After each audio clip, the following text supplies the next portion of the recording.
Welcome to your deep dive. You shared that you're interested in nonviolent communication. NVC. NVC, right? Yeah. So we're going to take a look at this WikiHow article called 3 Ways to Practice Nonviolent Communication and see what we can learn and apply it to our everyday lives. I think that's great. You know, it's interesting because I think a lot of people think of NVC as just like a communication technique. Yeah. But it's really more of a mindset shift. Okay. You know, it's about approaching all of your interactions with this focus on really trying to understand the other person and have them understand you.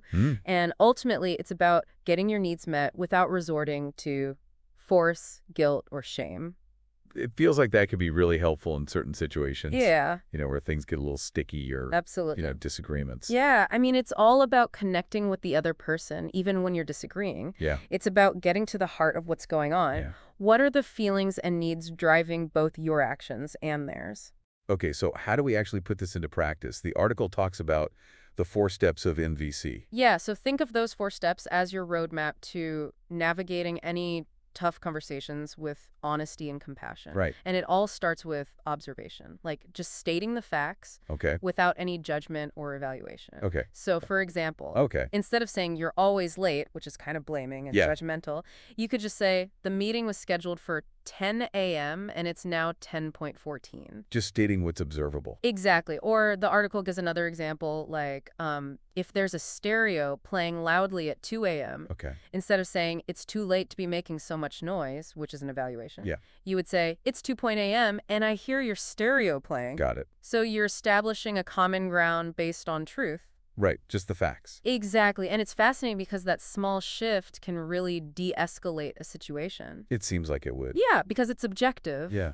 So you're less likely to trigger defensiveness. Right. And it opens the door for a more productive conversation. That makes sense. About needs. Yeah. So it's like taking the heat out of the situation before you even start talking about feelings. Exactly. So then what comes next? Well, once we've laid out the facts, then you move on to feelings. Okay. And this is all about accurately identifying and expressing your emotions, again, without judgment. Okay. It's about acknowledging how you feel in response to whatever happened. Like, are you frustrated, hurt, scared? You know. I feel like this is where it gets a little bit trickier. Yeah. Because we're so used to, like, blaming other people for how we're feeling. Yeah. It's their fault. Yeah, you're so right. Yeah. It's a total shift in thinking. But the key here is to own those feelings without blaming the other person for them. Okay. So the article uses the example of, like, you know, you're pacing before a show and you're feeling nervous, or, you know, a dog barks and you feel scared. These are natural responses, not something someone's making you feel. So recognizing that our feelings are our own and we're responsible for them. That's it. Okay. Now, step 3 dives into the why behind those feelings. Yeah. Okay. So now we're like connecting the dots between how we're feeling and what's going on. Yeah. So the article was explaining how our feelings are signals of unmet needs. Yes. So if you're feeling frustrated, it might be because your need for respect or consideration isn't being met. Right. Exactly. Okay. But it's important to clarify what we mean by needs in NVC. Okay. We're talking about core human needs like connection, autonomy, meaning well-being. Yeah. It's not just about, like, I want to go to a movie. That's more like a want or a desire, and those are fine. Right. But the underlying need might be for companionship. Okay. Do you see the distinction? Yeah, so instead of focusing on the thing that we want, we're trying to figure out what's the deeper need driving the root of those feelings. It is. This is really making me think. It is. Okay, so then once you've identified the need, then comes the final step. Requests. Exactly. Okay, so now we're saying what we actually would like to see happen. Yeah. The example in the article, I think, is a good illustration of this, where somebody's feeling bored. Right. And so instead of just saying, I'm bored, they would say something like, hey, want to go to the Exploratorium? Yeah, I love that example. Yeah. Because instead of just complaining about being bored, you're offering a concrete action that could address that need. Right. For stimulation, connection, whatever it might be. Right. So you're actually giving a solution, or at least... Yeah, exactly. Exactly. And it's important to remember that a request is not a demand. Okay. The other person always has the right to say no, and that's okay.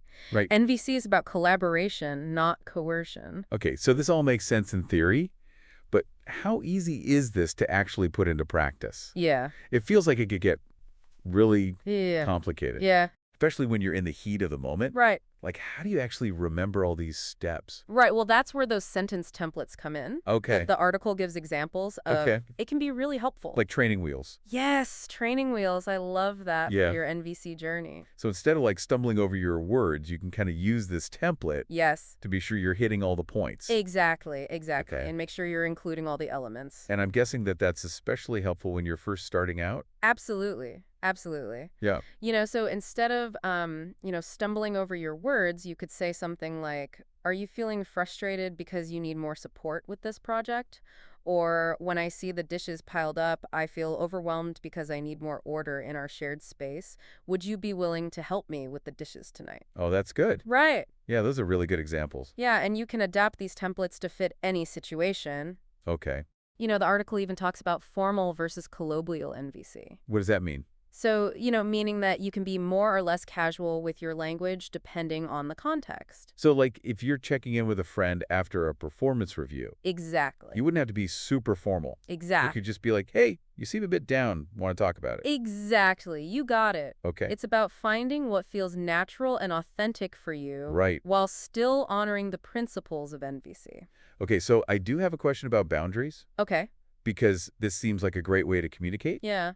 But what if the other person isn't receptive to it? That's such a good point. Yeah. It's really important to make sure that the other person is open to this kind of conversation. Right. And that you're respecting their boundaries. Yeah. You never want to force NVC on anyone. Right, of course. And it's also important to be aware of how someone might misuse NVC. Oh, okay. To try and control or manipulate you. Oh, interesting. How so? Like, if someone says, I feel disrespected when you don't call me every hour. Okay. That's not a genuine expression of a need. It's actually a veiled attempt to control your behavior. I see. Right. Yeah, so it's like with any tool, it can be misused. Exactly. So it's important to be aware of those red flags. Right. So while NVC can be really powerful for building stronger, more compassionate relationships, absolutely, it's not like a magic bullet. You still have to be really self-aware and sensitive to the other person and be willing to engage in a respectful dialogue. Totally. This is a lot to think about. It is. So as people start to explore this in their own lives, what are some of the key takeaways? I think first and foremost, it's recognizing the power of observation, feelings, needs, and requests as this framework for communication. Right. So instead of just reacting impulsively or getting caught in blame games, NVC invites you to pause, reflect, and connect on a deeper level. It's like taking a breath before you speak. Yes. And saying, okay, what's really going on here? What am I feeling? What do I need? Exactly. Or what would I like to see happen? That's it. And it's not just about communicating with others. It's also about communicating with yourself. Yeah. The article touches on this idea of self-empathy. Yes. I was going to say that really resonated with me too. Me too. It's so important. It's like, we often are very hard on ourselves. Yeah. And so it's like applying those same principles to how we talk to ourselves. Totally. So instead of beating yourself up for making a mistake, you can ask yourself, what was I feeling in that moment? Yeah. What need was I trying to meet? And what can I learn from this? Exactly. It's about treating yourself with the same kindness and understanding you would offer to a close friend. That's a good point. And that can be incredibly transformative. I also think that the self-empathy ties into this whole idea of, like, taking personal responsibility. Absolutely. Which we've talked about. Yeah. Where it's like, instead of blaming other people, you're focusing on understanding your own feelings and needs and then making a clear request. Yes, exactly. So there's a subtle but powerful shift in perspective. Absolutely.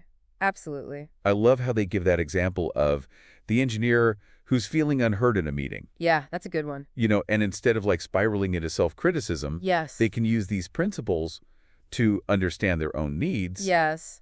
And then find a more constructive way to address the situation. Totally. Yeah, okay. So what would you say is the first step somebody could take if they wanted to start incorporating this into their life? I would say start with awareness. Okay. Just start paying attention to how you currently communicate, both with yourself and others. Okay. And notice the patterns, the habitual reactions, the moments where you feel disconnected or misunderstood. So, like, become a detective of your own communication style. Yes. Yeah. Okay. That's a great way to put it. Okay. And then once you've identified those patterns, you can start experimenting with the NVC framework. Okay. And try using those sentence templates, even if it feels a little awkward at first. Right. And it's not about being perfect. No. It's just about making a conscious effort to communicate in this more compassionate and authentic way. Exactly. It's not a quick fix. It's an ongoing practice Right? of self-discovery and growth. So to wrap up this part of our deep dive, Yeah. what's one final thought you'd like to leave our listener with? I would encourage them to consider this. Could practicing NVC help you build stronger relationships, navigate challenging conversations, and live a more fulfilling life? That's a powerful question Yeah, to think about. it is. And remember, this deep dive is just the beginning of your NVC journey. Absolutely. There are so many resources available to support you along the way. Absolutely, and we'll continue exploring those in part 2 Okay, great. of this deep dive. This has been a really great conversation. Yeah, it has. I feel like I've learned so much already, and I'm sure our listener has too. Me too. But before we move on to part 2, I want to leave you with one final thought, something to kind of mull over Okay. as you continue to explore the world of NVC. Okay. So imagine a world where everyone communicated with empathy and understanding. Okay. Seeking to meet needs rather than resorting to blame or coercion. Yeah. What would that world look like? And what role could you play in creating it? Wow. That's a really powerful image to think about. Yeah. It's almost like a challenge. It is a challenge. It is. Jeff. To put these ideas into practice. Yeah. And see what kind of impact we can have. Absolutely. I know you mentioned that there are a lot of resources out there for people who want to learn more about NVC. There are tons. Okay. And that's actually what we're going to dive into in Yeah. this part of our deep dive. But first, I think it's important to acknowledge that, learning and practicing NVC is an ongoing process. Yeah. It's not something you master overnight. Of course. Yeah, it's like learning any new skill. Exactly. It takes time, patience, and a willingness to make mistakes. Absolutely. Yeah, and I can imagine it's especially challenging when you're dealing with really difficult emotions or like ingrained communication patterns. Absolutely. You're so right. And that's why it's so important to be kind to yourself as you're learning and practicing NVC. Right. Remember that self-empathy we talked about earlier? Well, it's essential throughout this process. So it's like we're applying those 4 steps. Yes. Observation, feelings, needs, requests. Yeah. To not just our interactions with other people, but also to our own internal dialogue. Yes. Okay. Exactly. Okay. And that can be a game changer when it comes to dealing with challenging emotions. Right. So instead of judging yourself or getting stuck in negative self-talk, you can use NVC to understand your own needs. Right. And find more constructive ways to cope. Yeah, this is starting to sound a little bit like therapy. I know, right?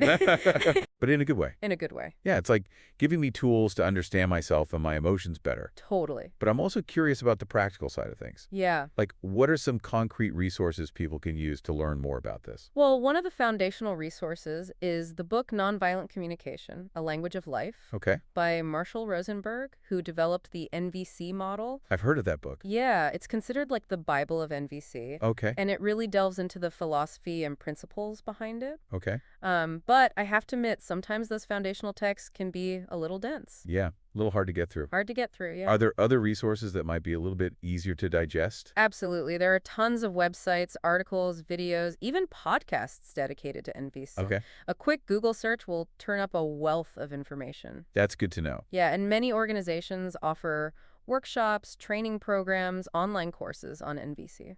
Wow, it sounds like there are options for every learning style. There really are. And preference. Yeah. So what about the community aspect of this? Oh, yeah, that's a great question. Like, are there groups or communities where people can connect with others who are also practicing NVC? Yes, definitely. There are NVC practice groups and communities all over the world where people can come together to learn, share, and support each other on their NVC journeys. I could see how that would be really helpful. It is. It is. Yeah, especially when you're first starting out. Yeah, it's like having a built-in support system. Yeah, exactly. To help you stay motivated and accountable. I'm also wondering about any specific techniques of exercises that people can use to practice this. Yeah, well, one simple but powerful practice is to just start paying more attention to your language. Okay. Both the words you use when speaking to others and the thoughts you have about yourself. Okay. Notice how often you use judgments, criticisms, or blame. Okay. And then see if you can rephrase those statements using NVC language. So observing facts, expressing feelings, identifying needs, and making requests. That's a good one, yeah. Right? It's like a mini challenge you can do throughout the day. And I bet the more you do it, the more natural it becomes. Yeah. Are there any other exercises you recommend? Yeah, another helpful exercise is to try role-playing different scenarios with a friend or family member. Okay. And you can take turns being the speaker and the listener, practicing different NVC techniques. Okay. And getting feedback from each other. That sounds fun. It is fun, and it can really help you feel more comfortable using NVC in real-life situations. Yeah. And remember, practice makes progress. The more you use NVC, the more skilled and confident you'll become. Right. It's like learning a new language. It takes time and effort. Yeah. But the rewards are well worth it. So we've talked about the book by Marshall Rosenberg, online resources, practice groups, specific exercises people can use. Is there anything else you think our listeners should not as they embark on this NVC journey? I think the most important thing is to just approach NVC with an open mind and a willingness to learn and grow. Okay. You know, it's not about being perfect. It's about making a conscious effort to communicate in a more compassionate and authentic way. Right. And remember, it's a journey, not a destination.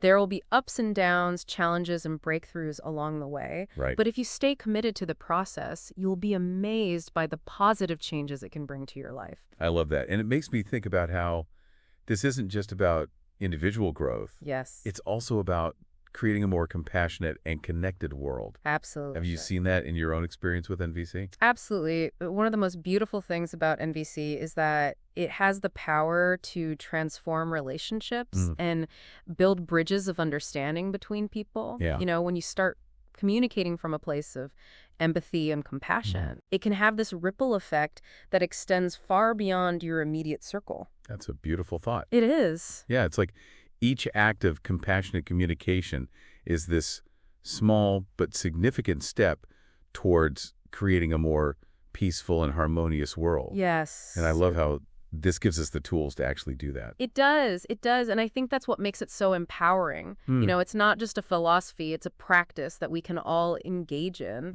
regardless of our background or beliefs. Okay, so before we wrap up this part of our deep dive, I want to circle back to our listener. Okay. And see if we can kind of distill all this information into some actionable takeaways. Okay. What are a couple things our listener can do to start incorporating this into their life? I would encourage them to start by picking one or two of the resources we've discussed and exploring them further. Okay. Whether it's reading a book, watching a video, or joining a practice group. Find something that resonates with you and dive in. Okay. And as they're learning about NVC, I would encourage them to start paying attention to their own communication patterns. Yes. Good. Both with themselves and with others. Yeah. You know, notice how you're currently using language and see if you can start experimenting with this framework. That's a great suggestion. And remember, it's all about practice. The more you use NVC, the more natural and intuitive it will become. So don't be afraid to make mistakes, to experiment. Totally. And to find what works best for you. Exactly. NVC is a journey of self-discovery. So be curious, be compassionate, and most importantly, have fun with it. I love that. And on that note, we'll wrap up this part of our deep dive. Okay. In part 3, we'll explore some real-world examples Yeah. of how NVC can be used in different situations. Sounds good. And we'll offer some final thoughts and reflections on the transformative power of compassionate communication. Okay. But for now, we'll leave you with this question to ponder. How might incorporating NVC into your life help you create more fulfilling relationships, navigate challenging conversations, and live a more authentic and meaningful life? Great question. Okay, so we've spent some time exploring the foundation of NVC. The 4 steps. Right, the 4 steps. Right. And we talked about some of the potential pitfalls and even some resources to kind of get you started. Yeah. So then I want to bring it all together and see how this could actually look in our everyday lives. That's a great idea. Yeah, because theory is one thing, but actually seeing how it plays out in those real-life scenarios, Yeah, totally. that's where the magic's really happens. That's where the magic happens, yeah. So let's say you're in a meeting at work, Okay. and someone presents an idea that you completely disagree with. How could you use these principles to navigate that situation? Well, instead of jumping in with a counter-argument right away, Yeah. you could start by just acknowledging the other person's perspective. Okay. You know, you could say something like, I hear that you're proposing that we shift our marketing strategy to focus more on social media. Okay. What led you to that idea? Oh, that's interesting. So you're acknowledging their idea Yeah, without necessarily agreeing with it. exactly. Yeah, it feels much less confrontational than saying, that's a terrible idea. Yeah, way less. Or, I don't agree. Yeah, you're not shutting them down. And right. And by genuinely trying to understand their perspective, you're creating a space for dialogue and collaboration. Yeah, so it's more about like understanding where they're coming from. Exactly. And then you can express your own feelings and needs without blaming or judging. So you could say something like, I'm feeling a little bit concerned about shifting our focus away from our current marketing channels because I'm worried about losing the momentum that we've already built. And my need is to make sure we're using our resources strategically to maximize our impact. Exactly. You're being honest about your feelings and needs without attacking their idea. Right. It's not about ego. Yeah. It's not about being right. Right. Yeah. It's about finding a solution that works for everyone. Yeah. I could see how that would really help to keep the conversation from going off the rails. Yeah, absolutely. Okay. So then what? Well, then you could move on to making a request. For example, you might say, would you be open to exploring some data on the effectiveness of our current marketing channels before making a final decision? Oh, that's really good. Right. Yeah, that's a clear, specific, and actionable request. It is. And it's framed in a way that's not demanding. It's more like inviting collaboration. Exactly. And, even if they don't agree to your request, you've still communicated your perspective in a way that is respectful and open to dialogue. Yeah, so you haven't burned any bridges. Right, exactly. And you've still, shared how you're feeling. Totally. Okay, I'm starting to see how this could be applied to like so many different situations. It really can be. It's not just about resolving conflict. Right. It's just about like it's a way of being. Approaching all your interactions with a different mindset. Yeah, a way of being in the world, a way of relating to ourselves by others. This has been such a good conversation. It has. I feel like I've learned so much, and I'm really excited to start applying this. That's great. In my own life. That's awesome. And so for our listeners, if you are feeling inspired to dive deeper into this, we mentioned some resources earlier in this deep dive. And just remember that even small changes in the way you communicate can have a ripple effect, creating more compassion and connection in your relationships and in the world around you. That's beautiful. I love that. So, as we wrap up our deep dive on nonviolent communication, we hope you found this exploration insightful and empowering. Yeah, absolutely. Thank you so much for joining us. And remember, the world needs your empathy. Yes, it does.